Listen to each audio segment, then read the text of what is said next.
Dans notre Luxury Story du jour, le parfum Miss Dior. S'il fallait donner à la couture Dior une senteur, ce serait le parfum Miss Dior. Un sillage frais et floral, un classique universel. Pour la première fois, une révolution en couture imprègne l'univers hermétiquement fermé du parfum avec la création, en 1947, de son propre sillage, le premier d'un nouveau genre, Miss Dior, par Christian Dior. Chapitre 1, une révolution couture et un parfum. 1947. Christian Dior démode tout ce qui se faisait à son époque, en renouant avec l'aisance et l'abondance d'avant-guerre. Avec son new look et ses silhouettes féminines, Dior redonne à Paris son rang de capitale de l'élégance. Il veut un parfum. Quel genre de parfum ? Un parfum qui exulte la féminité et le sublime de sa haute couture. D'ailleurs, Dior le disait lui-même, « Voilà pourquoi je suis devenu aussi parfumeur, pour qu'il suffise de déboucher un flacon pour voir surgir toutes mes robes. » Une première fragrance de la maison, encore à l'état de prototype, mais totalement aboutie, est alors imaginée par le parfumeur Paul Vacher. Et le couturier choisit d'en parfumer les salons lors de ses défilés. Philippe Lemoux, directeur des relations institutionnelles chez Dior, chargé de son patrimoine, raconte « Des litres en sont vaporisés aux clientes pendant les semaines que durent les défilés. » Comment est né le parfum ?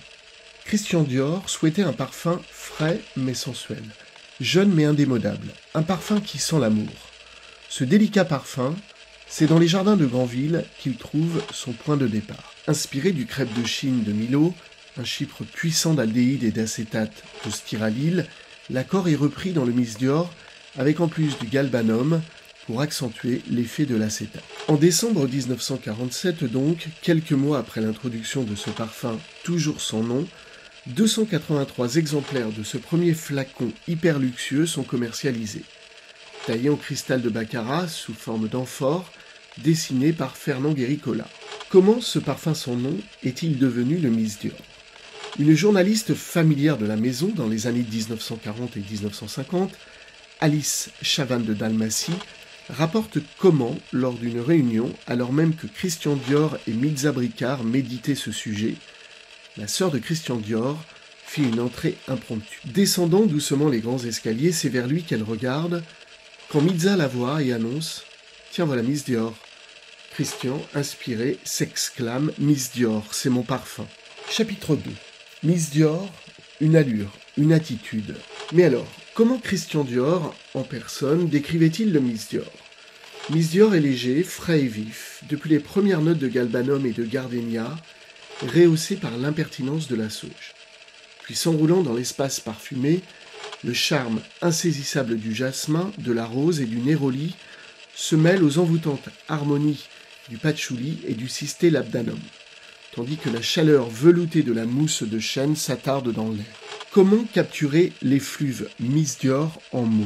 Eh bien, Miss Dior, c'est une créature, une attitude, une allure et finalement une façon d'être. C'est une autre parisienne que le couturier veut capturer dans cette essence.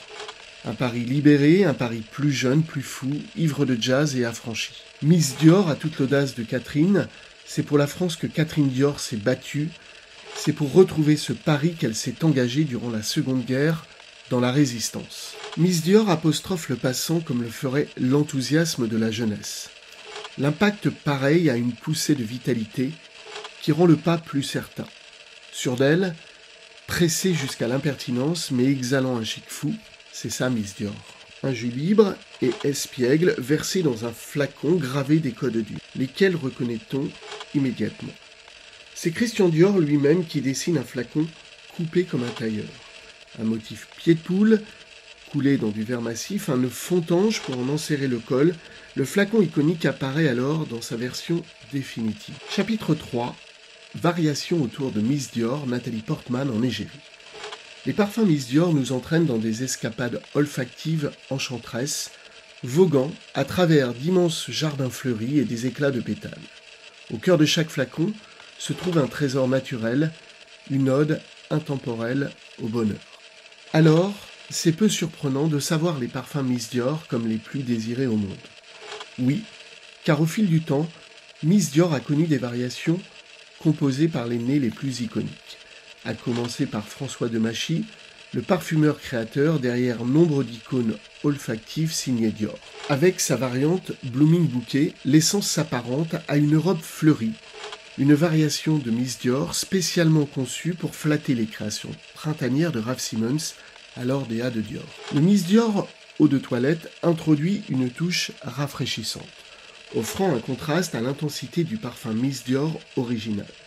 Cette version se distingue par sa légèreté, tout en conservant l'essence de la famille olfactive Miss Dior, comme une mélodie familière jouée avec une nouvelle harmonie. Quant au Miss Dior Absolutely Blooming, il incarne une féminité plus audacieuse. Évoquant une femme passionnée et amoureuse de chaque instant, ce parfum met en avant la rose de Grasse, fleur chérie de Christian Dior. Natalie Portman, visage emblématique de Miss Dior, incarne parfaitement ces nuances de féminité. Sa grâce, son élégance et sa force reflètent la complexité des fragrances Miss Dior.